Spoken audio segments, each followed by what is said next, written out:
Um, Thank you, Lori.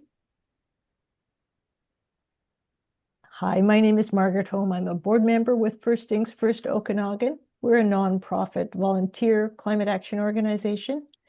I'm joined by fellow board members this evening, Lori Goldman. She's manning the Zoom controls. Sue Kirschman will be introducing tonight's speaker.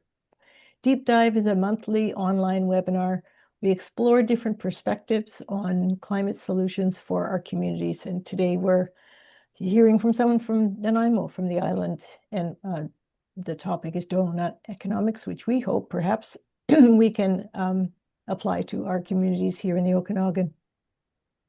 We're coming to you from the traditional unceded territory of the Syilx and Similkameen people.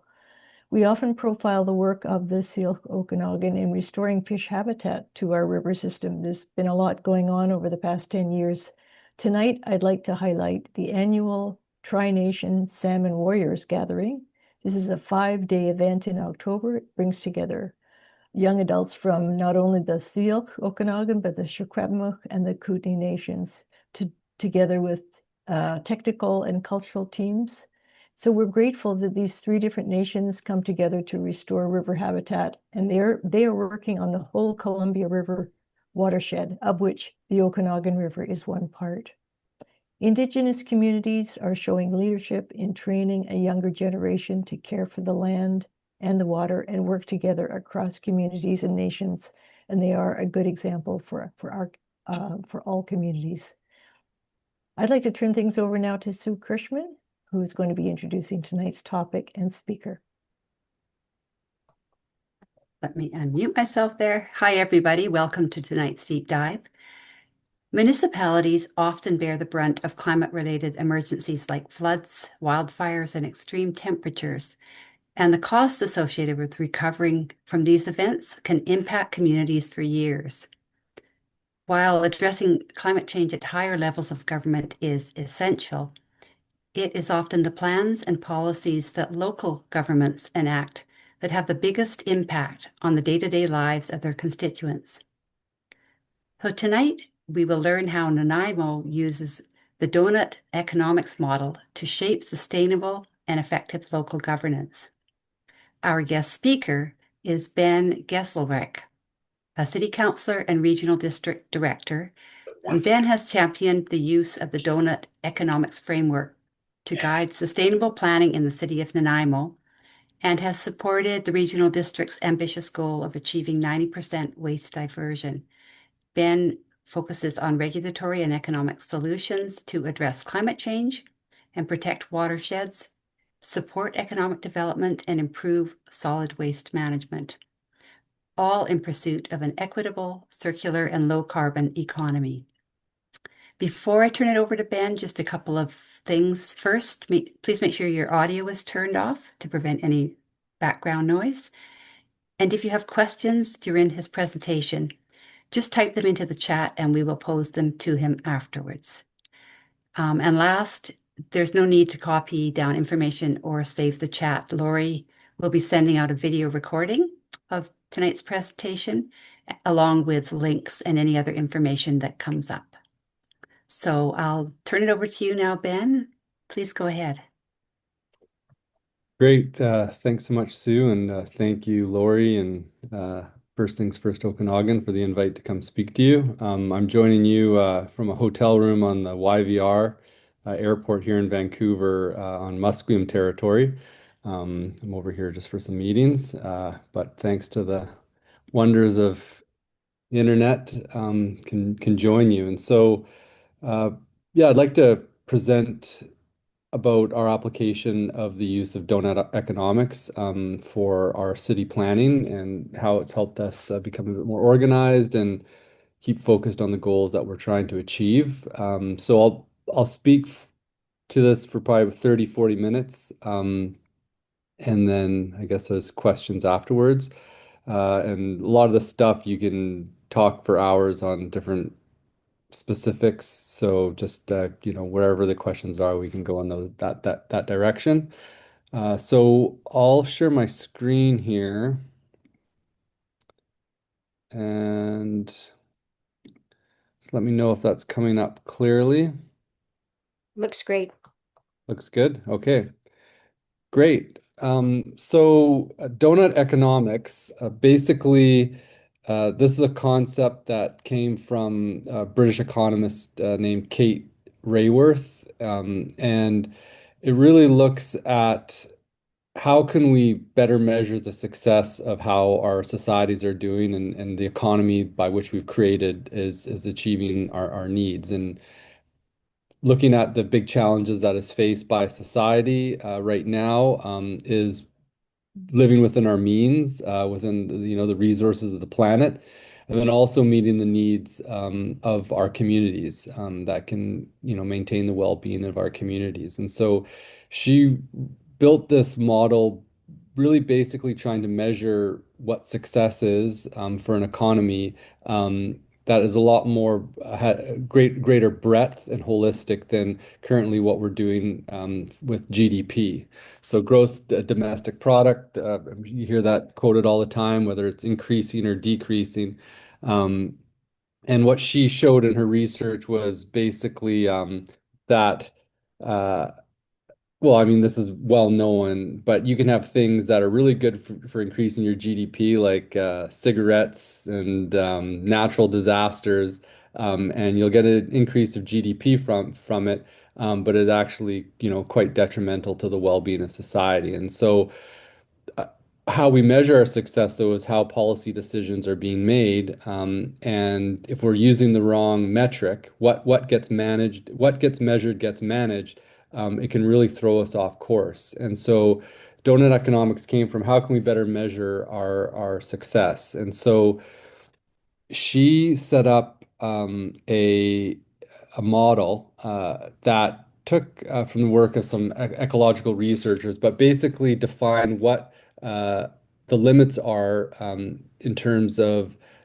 planetary limits around different environmental measures. So one would be climate change, another would be our ozone layer depletion, air pollution, biodiversity loss, land conversion, the use of fresh water. And there are limits that if you exceed the destruction of those areas, you basically can get, irreversible damage to these basic systems that support humanity. So one big goal for our economy and how we run our lives is to work within those limits. And on the other end, you can see um, the diagram of the donut here is the social foundations, and these are the things that the what our economy provides in terms of access to healthy food, housing, education, political participation, work. These are all things that we need to provide in our society so that people can be happy, healthy, and we can maintain a social order and be able to create the things that we need. And so this was her idea of setting the goalposts of what a healthy economy is, and that's one that can work within the ecological limits of the environment and above the social foundation in the sweet spot of the donut, the part that you eat, which is the space in the middle there. And so at a national level, using this model, she can show how different nations' economies are performing. So here's a picture that's very indicative of most Western countries of Canada. Um, it's doing fairly well with meeting the UN sustainability goals. The social foundations were very modeled off of the UN Sustainable Development Goals. Um, but we are falling very short in terms of being able to provide them our within the planetary limits that we have per capita. So our CO2 emissions are at levels that are extremely unsustainable. The amount of land that we have converted from natural areas to development has exceeded what we can sustain. Our and there's a picture of Japan and how it's doing within in its economy, and again, Western nation, it's doing pretty well in meeting the basic social needs, but exceeding. And then for contrast, Malawi, where individuals are living within the ecological limits, but are falling short of providing basic social needs. And so every nation is starting off in, the particular starting place, but the goal is to get everybody to be within that sweet spot of the donut. So this is at a national level picture, but the question was asked in Nanaimo was, well, what about at a local level? How can we align ourselves with the big challenges of the 21st century of living sustainably within our environment and meeting the needs of people? Um, what does that look like at the city level? And over COVID, these questions were raised because our society was a bit turned upside down and people were scared, and there was a fear of an economic disaster, and there was also a desire to build back better. So during this period, when Kate Raworth came out with her model, Amsterdam, and I'm going to bounce around a little bit here. Amsterdam took this idea of the donut, and was like, well, what would that look like at the scale of the city? And so they worked with Kate Raworth and a network of other big cities and created a municipal planning methodology that downscaled the donut, basically brought the donut to the level of the city. And they did a large public engagement process, developed questions to ask, set a series of objectives for their community, and then brought ways of measuring how well their city was performing in these environmental measures and these social equity measures that were within the jurisdiction of the city, that the city had power over, and that the city itself could measure. And they created a very organized way of presenting this that took this model, put it into a planning document, and then right down to the specific actions, investments that they were going to make within their annual budgeting cycle. And at our city, we were just in the process of redoing our official community plan. So we had allocated a lot of money to public engagement, and every 10 years, I think every municipality has to redo their official community plan, which is like a projection out of 20 years of what their this major land use planning policies are for the city, and then also other major policy areas. So it just so happened that it was right at the time that Kate Raworth's work and Amsterdam's work was happening, and we just thought in Nanaimo, we don't really have that. You can't go to our website and be like, okay, the city of Nanaimo is trying to reach this goal, and this is how they're doing it. And it was lacking for our environmental work, and there's great work that our staff was doing in sustainability around waste diversion, natural area restoration, and starting to do work on climate. But you couldn't tell what they're doing, and you ask one department to the other, and they probably couldn't tell either. And so there was a lack of coherence in sort of the goals that our city was setting, and then how we were taking the steps to reach them. So there's this great urban planner, Jonathan F.P. Rose, and he wrote this book called uh, The Well-Tempered City. And just a quote here from him, just as an equalizing tuning system permitted 24 different musical scales to integrate and to influence one another for the first time, so cities need a framework to unify their many disparate programs, departments, and aspirations. When a community has a vision and a plan for how to carry it out and is able to coherently integrate its disparate elements, then it begins to be well-tempered. coherence is essential for cities to thrive. And that's what we were really trying to go for, and build clear direction and a way to implement that. So this is why the framework really spoke to us. So just move forward here.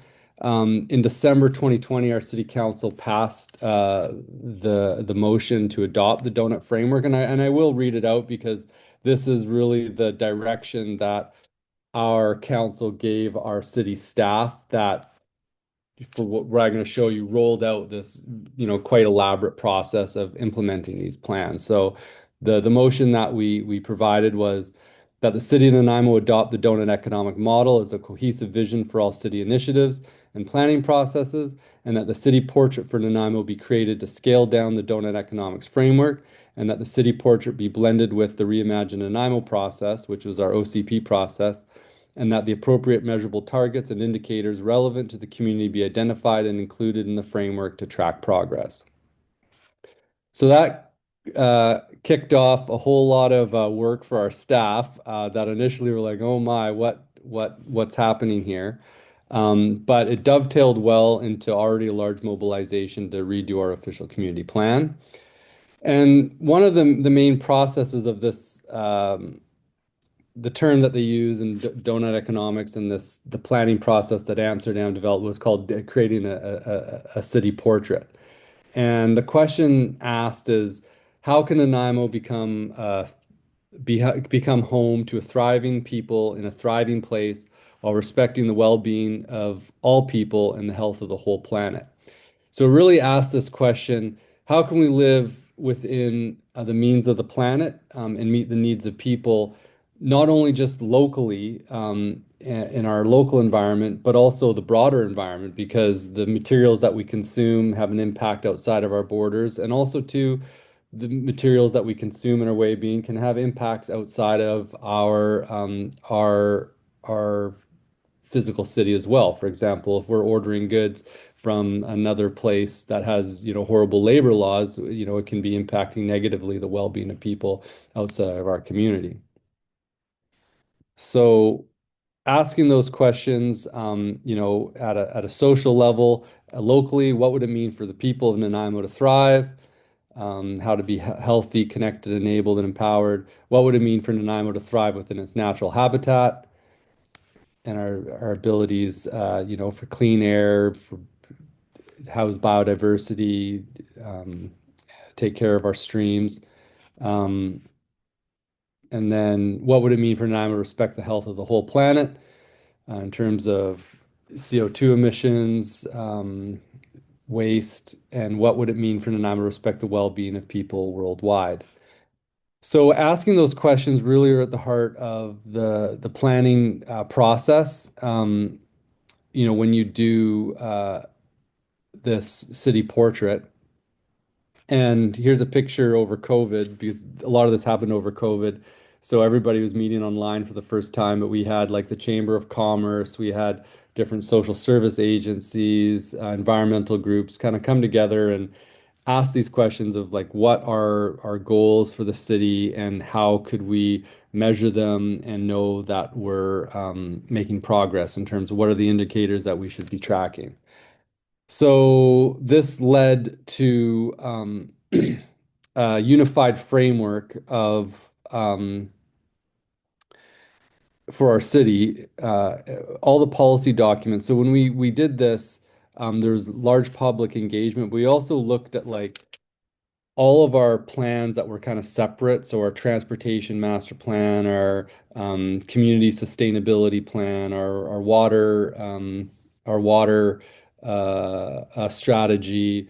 We looked at our park and recreation plan, and then brought them all underneath one house, so that we could really see how each related to the other. And that's a really important part of sort of breaking out of this siloed way of operating within municipalities and government, and to create this sort of integrated vision. And so for our city, we created our official community plan, had 5 goals. The first is a green, resilient, regenerative ecosystems for a green Nanaimo, and that represented the outer ring of the donut.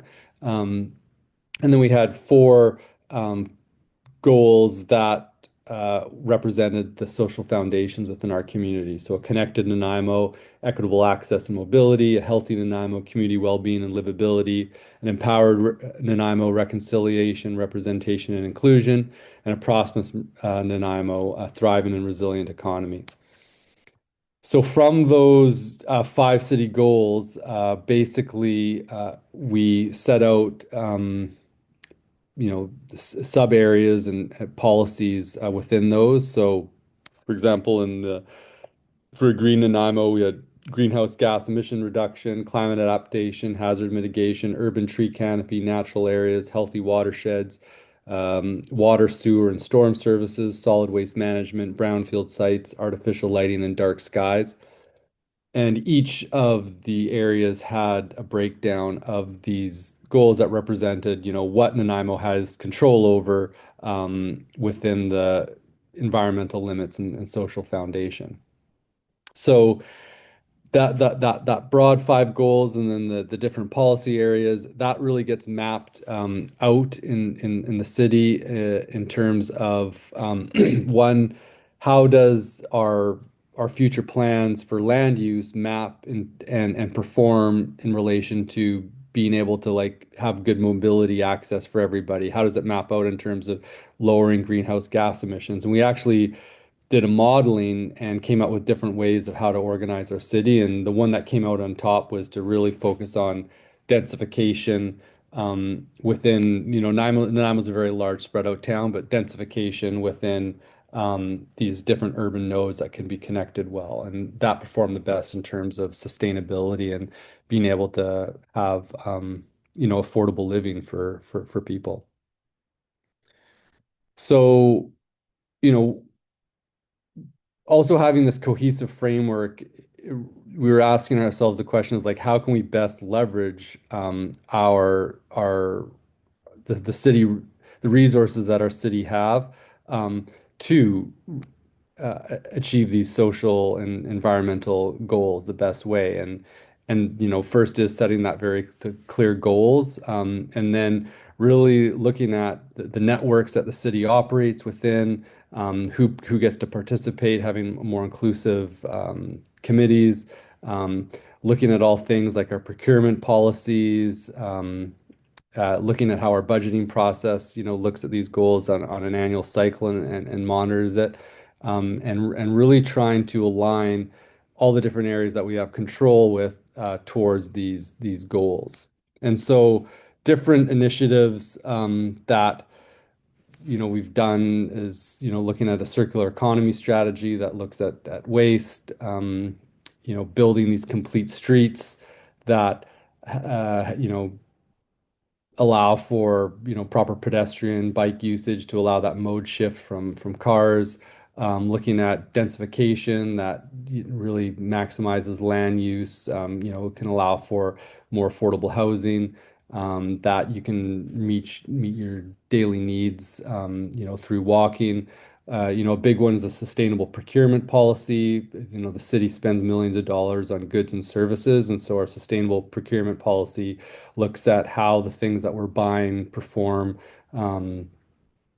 environmentally in terms of how much waste they produce, the greenhouse gas emissions associated with them, and socially how they perform. What are the labor standards of where the things being produced, and also trying to like the best we can with procuring more locally, looking at investing in, having these, we're very worried about our assets like buildings and, roof renewal and just maintaining all these physical city assets, but also doing the same thing for our natural assets. So the wetlands that are in our community, lakes, tree canopy, and having a natural asset strategy.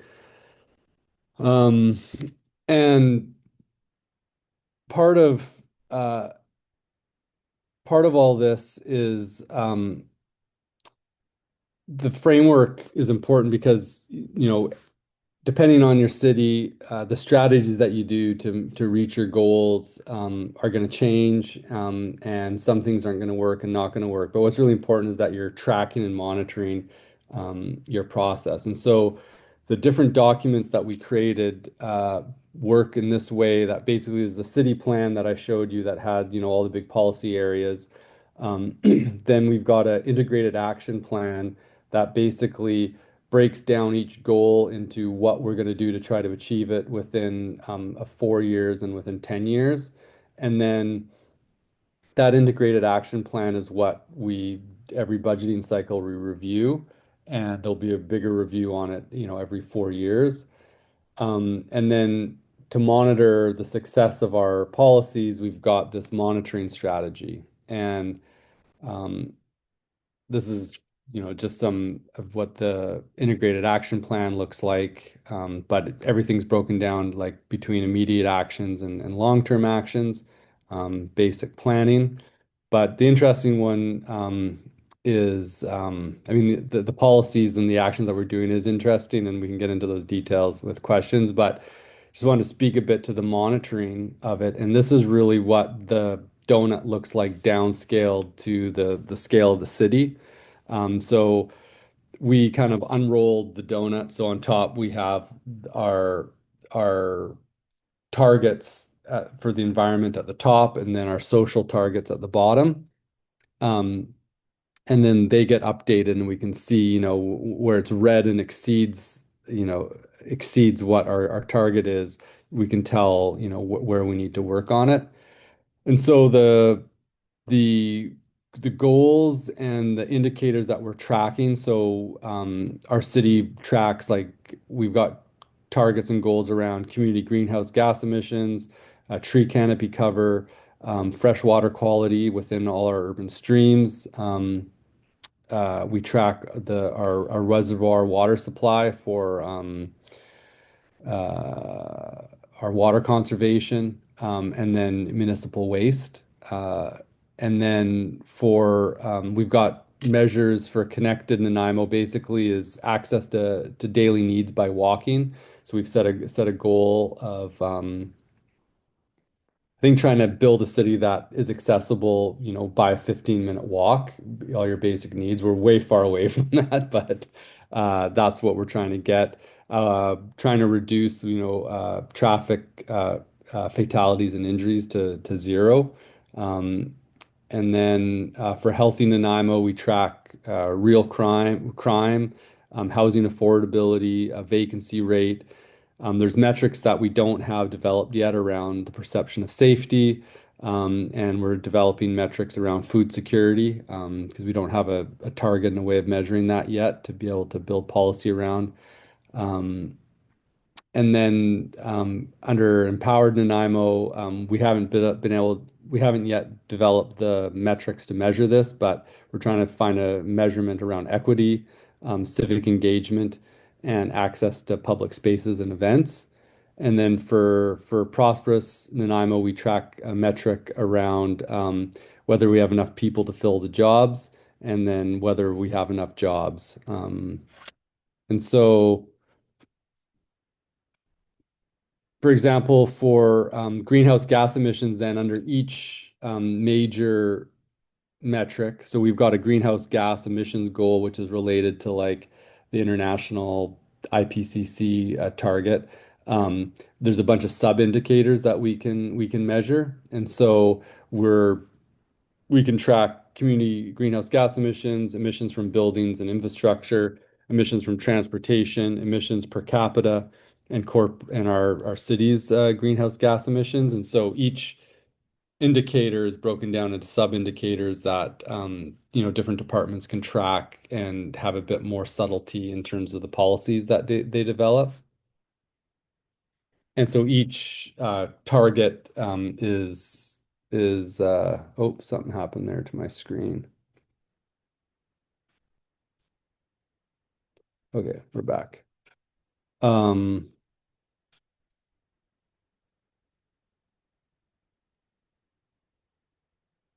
so this is our monitoring bar that we're tracking. and developing these indicators and the targets, it takes a lot of work, and there's a balance between the staff of like how much they're doing in terms of like implementing actions as opposed to just tracking things. And so a lot of this data can be gathered from the province, but some stuff we have to gather ourselves. So it's finding that balance of what's useful to keep our policies on track and monitor our progress. But really, this is the heart of donut economics, is choosing a standard by which you can measure your success. And if your measures of success are around how well you're performing in environmentally and how well you're meeting, a series of social needs, that's a different metric than, if you're running, then that municipalities are better suited to that. We're not like a large country where it's like GDP. We have the ability to look at what it means to be healthy and well-being in our communities. So yeah, this is just a list of all the different, and this is going into more detail around the different indicators and that. But each for waste, our regional district collects waste data so we can track it much more closely. And it's interesting to see sort of the different policies that are put in place and what's happening in the economy, whether it goes up and down. But we were diverting waste really well. And then we backslid for just during the pandemic. Just after the pandemic, I guess there was more online shopping and more money flowing around in the way that packaging worked. But now our diversion is back up to about 78%. So that's like a measurement from like um, starting from I think in the 1980s, there was like people were throwing out 1,000 kilograms of waste per household or per individual a year. And so we measure from that standard as reducing. So we can reduce that down. We've got a target of diverting 90% of our waste from landfill. Um, and right now, about 78% we're diverting it. And yeah, and tracking things like vacancy rate is an important measure just in terms of housing affordability. Are we keeping up with the housing stock? And then homelessness is something that we really struggled in Nanaimo with, and it keeps going up. We just have more people moving to our community from all demographics, but it's putting a real crunch on the housing supply. So we do a lot of policy work and work advocating to the provincial government on changing the direction of this goal. But our goal for homelessness is zero homelessness, and we're quite far away from that at the moment. So I think that's probably best to wrap up there. I'd say that what's critical for communities is that really focusing on setting goals for your community that are reflective of the big 21st century challenges around environmental sustainability and social equity, and spending time on really trying to articulate what those goals are, because then you can build the performance indicators around that, and everything falls, from the planning process falls from that initial work around goal setting. And with the Doughnut Economics, our application in our city, after the pandemic, there was a lot of fear around being controlled by outside forces. So there's quite a lot of wild conspiracies about Klaus Schwab from, what is it, the World Economic Forum, because Kate Rayworth presented there and about how these 15-minute cities, there's like this whole connecting way too many dots, but people feel worried about being controlled, and I guess maybe the loss of control that people feel just with the many changes that are happening and maybe the upcoming economic trouble. But the branding of the donut probably made it an easy target for conspiracy theories. And so I think, my advice to communities in just sort of this environment is really, the underlying concept is set goals and measure your progress towards them. And and have that as a framework to organize how your municipality runs and how your action planning and annual budgets work, so that you're accountable to those goals. And with the donut, it is for the purpose of operating within our environmental limits, environmental sustainability and meeting people's needs. So yeah, that's all I have to share. And yeah, happy to take any questions if people want to talk about specific policies or anything about our implementation. Well, thank you, Ben. Actually, your talk has stimulated a number of really interesting questions. I'm going to paraphrase if people don't mind. Some of them are kind of related. First of all, now I think you said that this was first adopted in 2022. So the first question David asks, would you say that the councillors are on board? I guess two parts. One is, do you feel like your council, after having gone through this, maybe council and staff, would you say they're on board, they understand the concept and are happy with it? And then the second part of that question is, citizens of Nanaimo, are they on board, or are you really starting to see a kind of a corrosive effect of some of the climate denialism and conspiracy theories that are kind of creeping into municipal politics? I'll leave it to you now. Yeah, so that's a really interesting question. And I guess so when this idea first came out, we were actually talking to people from the business community, and there's one guy who is our old economic developer was like, you guys need to adopt this concept. Amsterdam's doing it. It's going to put Nanaimo on the map at an international level. Um, and then so we adopted it, and it was also the same time where the conspiracy theories were starting to like come out a little bit. Oh, I think that's on here. Sorry about that. I don't know why that went off. My apologies. Um, that was when the uh, that was when the conspiracy theories. I'm in a hotel room, and for some reason, the hotel phone is ringing here. Uh, the conspiracy theories were. I'm just gonna have to unplug this here. I'm sorry. It's not like a cell phone where you can. Okay, there we go. Um, we're coming out, and so sure enough, the Times columnist or the Times magazine got a hold of this story, and Nanaimo was mentioned about the Doughnut Economics coming out, Amsterdam adopting it, and how our city was also taking the initiative to do this, and that it was quite a hopeful framework. But it said, and there are some detractors, and one of our council members, probably 2 minutes before uh, the the vote and the debate on it, looked up on Google, what are the negative things about Doughnut Economics? And there was somebody from somewhere in the States talking about how it was like this like communist, anti-capitalist project. And that was his quote, and it ended up in the Times Magazine article. And I think that is sort of representative of what the initial, at the surface level discussion was. But at the heart of it, people really see that it is setting goals that a lot of stuff most municipalities have been talking about. Like most municipalities are starting to worry about greenhouse gas emissions. They're looking at, preserving their tree canopy. They're looking at getting more people to cycle and shift out of cars. They're looking at being more efficient in how we're building. And the process that we did through our official community plan was all community driven.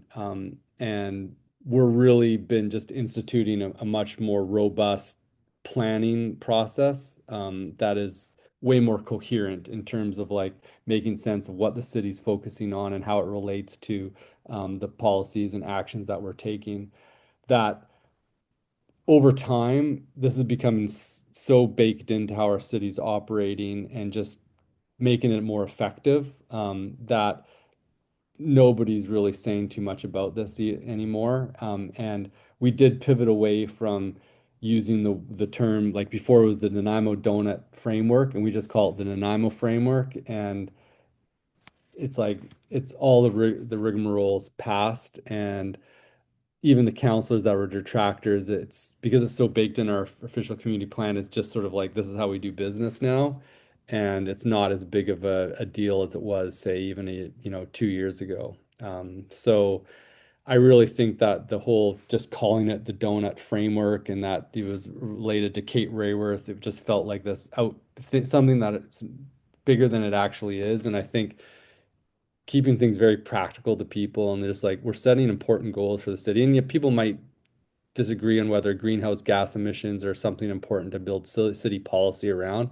But let's keep the discussion to that and not that there's this sort of like socialist economic theory that's being imposed on your city, because really that's not what it is. We're just setting practical goals around the environment and building an equitable community, and planning around that. Alan asks, are there any noticeable differences, positive or negative, that people could really feel the difference of how this process has lent something to a community decision since this has been enacted? Or maybe something you can point to that you think, okay, well, this process really made us do something differently. Yeah, I would say that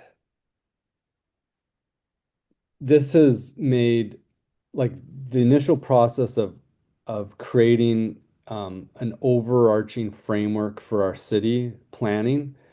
That process had a big impact on our staff, because staff from the transportation department, from a community development, from the sustainability department, all had to work together to figure out how all these different plans fit under and related to these goals. And so it brought a lot more cohesion and interdepartmental communication within our staff. Um, and outside, the public doesn't really see that. It also has brought like a very transparent annual process. Like every year now, we sit down, we get a presentation on how we're doing on meeting our objectives, how we're doing, like the monitoring update gets given to us. Then staff bring forward the action plans that relate to each of those city goals, go through, what has been enacted, what hasn't, and then we go into budget. Are we going to put money towards these things? And so there's just sort of like this annual accountability to our overall objectives and then how we're budgeting towards them that is there, and it wasn't there beforehand, and it creates a lot more transparency and ability for the community to be like, hey, we said we made this goal, like why aren't we putting money towards that? Or if the if some goals become less important, can shift. And within the donut, you can see like you can't just focus on greenhouse gas emissions. It's everything. And if people are feeling super unsafe in the community because there's 800 people that are homeless out, and the and that type of sense of erosion of just like basic expectations of being able to house people, that naturally is going to be a bit more of a focus, and it should be. But at the end of the day, you always have to look at the larger donut, and we're trying to like fit everything into this, and it'll change from moment to moment. So I think people from the community are seeing just that new organization. And then there's like one-off policies where yeah, a lot of people were noticing when we adopted, one of the first municipalities to adopt the zero carbon step code at level 4. There was a huge public debate, and Fortis BC, and there's a huge lobby to council to not adopt it. But also a lot of people came out to lobby for us to adopt it. But there's a discussion like if greenhouse gas emission reduction is a goal, these are the policies and actions that will actually, we show like if we do this policy action, it'll reduce it by this amount. If we do this policy, it'll reduce it by this amount. If you want this goal, this is what we need to do. And it allowed for, quite a lively public debate. So I think people mostly notice like the individual policies as opposed to the bigger picture, depending on how closely they're paying attention. I mean, what you're talking about is very familiar to those of us that follow politics in our own communities, there's always a struggle between protecting blue and green natural assets, and then the builders and developers that are saying they're offering us new homes, which are needed. Lori asks whether you see builders and developers being on board, understanding the goals that the city has. And because they're certainly one of the pressure points on council decisions. Yeah, I mean, so I think part of being able to mobilize a community is having a very clear vision and goals. And so that's like one of the important aspects of having a framework that's clear. Like that's what's beautiful about the donut. At a very basic level, the donut clearly explains like our goal for our community is to be environmentally sustainable and meet the social needs of our community. That's what we're trying to do. And then it starts breaking it down in more specificity. Okay, environmentally sustainable looks like what? So for a developer, the city can clearly communicate this is what we're trying to do, and these are the different areas that we're trying to do it in, and have that discussion. And so when we had the zero carbon step code, there was some people from the development community that spoke in favor. Like we've been building to zero carbon step code for like the last 5 years, and we've done three, very large multifamily developments, and it's actually cheaper for us. And then there's people, on the other side, it's like, how could this happen? You're taking away our freedoms. Or, when we talk about densification and saying that, we're going to pre-zone areas in the city, in the downtown core and these areas that have like very good access to transportation options, and where city servicing's already in. The developers, the majority of the development community is like, this is the greatest thing ever. We don't have to go through the whole zoning process. It's pre-zoned for us, and we can go in and build without going through that whole rigmarole.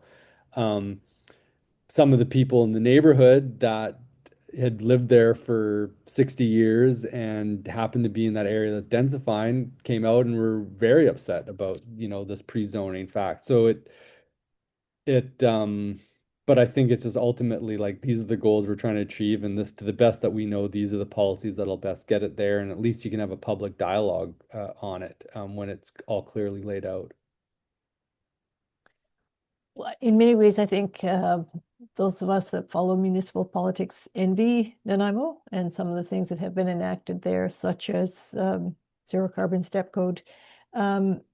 We are seeing in British Columbia conservative forces strengthen and create societies. There's now talk about perhaps having BC Conservatives involved with municipal politics.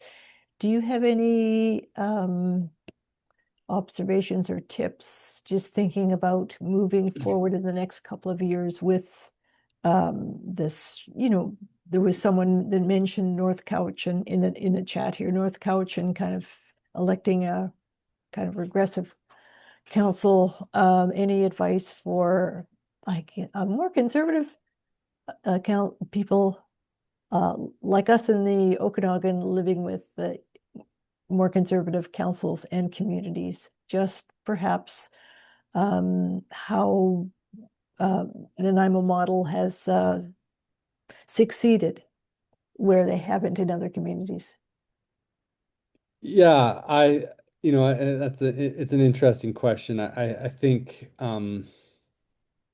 there's a lot of different dynamics going on, but ultimately, I think that the clearer that we are in terms of the goals that we're trying to achieve, and also being honest in our effectiveness in trying to achieve them. And I think that's really important, of just sort of having these evidence-based metrics of, if you're trying to lower greenhouse gas emissions and you've spent, X amount of money trying to do it, and it's not moved the dial at all. Are you wasting money because of, being overly attached to a certain idealism? And not looking at the facts, or are you going to pivot and try to do something more effective? And I think ultimately that's what the majority of people want, is just that their local governments are are being effective towards the goals that they're saying they're trying to achieve. And I think that you know, if that's what we focused on sort of in progressive politics that would like to see us become more environmentally sustainable and I think many people that are conservative as well or feel the same way and want to see our streets safer and want to see less uh, uh, social disorder on our streets. Those are things that, across any political spectrum want to see. But folks that may be gravitating towards this sort of conservatism, populist, whatever is happening right now, are doing so because they're seeing progressive politicians or are seeing not progressive politicians, but are seeing some failings in trying to achieve the outcomes that we're saying that we're working on. And I think that we just need to focus on how to be the most effective that we can. And I think that can help us save backsliding into just unproductive politics that people shooting their mouths off that if they got in, they're not going to do any better. So Well, thank you. It's been wonderful. It's kind of heartening to hear that the staff seem to have bought into it and are doing these, doing the annual reports and forward-thinking planning. For instance, we have a wonderful climate plan here in Penticton, but we see very little reporting on progress and action. So to hear that that they're putting the effort into that must mean that Doughnut Economics is a viable model that people like working with. So it's wonderful to hear that from you. well, from the staff perspective, just having a very coherent framework where there's goals, targets, indicators in this planning process, budgeting process gets a lot of attention from like planning enthusiasts, and so it planners like it because it's very coherent and organized, and so the buy-in is there. But I've got to say that for progress along these certain goals like climate action and that it really has been the result of grassroots organizing of folks like yourself that have come out, like when the zero carbon step code coming through, people emailing council saying we want this, showing up at the council meetings and pushing for it because any change is going to be a fight and counselors really depend on emotionally the support. And so it's just heartening to see grassroots organizing like that like yourselves happening. And that's what's really helped move the dial. So Well, thanks again, Ben. And I'm going to pass things back to Sue to give you proper thanks and fill in some details on what First Things First is doing over the next month. great. Yeah, thanks so much, Ben. That was so interesting. I just have a couple of announcements before we wind up. If anyone is interested in agrivoltaics and can get to Oliver tomorrow afternoon, there's an event at the community hall from 2 to 4. Simon Fraser University's Clean Energy Research Group and Double Barrel Vineyards will be talking about their joint project. So it sounds kind of interesting. Next Tuesday, that's November 18th, there will be a province-wide action to protest the lack of protection of our forests and watersheds. In Penticton, protesters will gather in front of City Hall at 11. Everyone's welcome. Bring a sign, bring a noisemaker, bring a friend and your children because it's their future that we need to care for. Our next book club meeting will be held Tuesday, November 25th at the Oasis Church in Penticton. You can check out our website for more information about that, about the topic, and to register. And last of all, we don't have deep dives in December, so our next one will be in mid-January. And details for that will be on our website in early January, or you can subscribe to our newsletter, which we email at the beginning of each month. And that's all I have, unless Laurie or Margaret, you have anything else?